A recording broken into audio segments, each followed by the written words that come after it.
Photo എടുത്തിട്ടുണ്ട്. അപ്പം ഇവരെ നാളെ പരാതി തരാം. പ്രൈവറ്റ് ഷോപ്പിൻ്റെ ഫോം ഉണ്ട്, അത് വേണം. പ്രൈവറ്റ് ഷോപ്പിന് വെള്ള പേപ്പറുണ്ടേ, വെള്ള പേപ്പറ്. മതി. പ്രൈവറ്റ് ഷോപ്പിൻ്റെ റേഷൻ കാർഡ് കന്നഡ കല്ലടയ്ക്ക് നിൽക്കാം എടുത്ത് കേട്ടോ.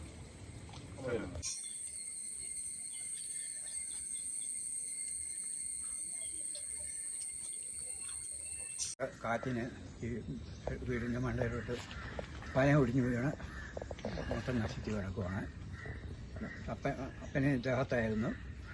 ഞങ്ങൾ വലിച്ചു വരി എടുക്കുമായിരുന്നു. അപകടമൊന്നും സംഭവിച്ചിട്ടില്ല. കാലിന് ചെറിയ ഇതുണ്ടല്ലോ. കാലിന് ചെറിയൊരു പൊട്ടൽ.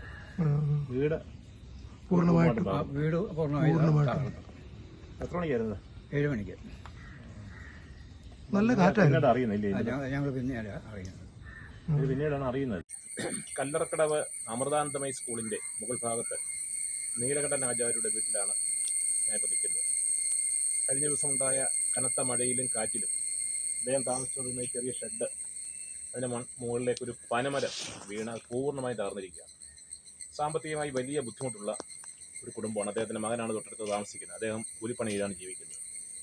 നഗരസഭയിൽ നിന്ന് കിട്ടിയ ഒരു വീട്ടിലാണ് അദ്ദേഹം താമസിക്കുന്നത്. തൊട്ടപ്പുറത്താണ് പിതാവ് നീലകണ്ഠൻ ആചാരി അദ്ദേഹം താമസിച്ചുകൊണ്ടിരുന്നത്. 92 വയസ്സായി.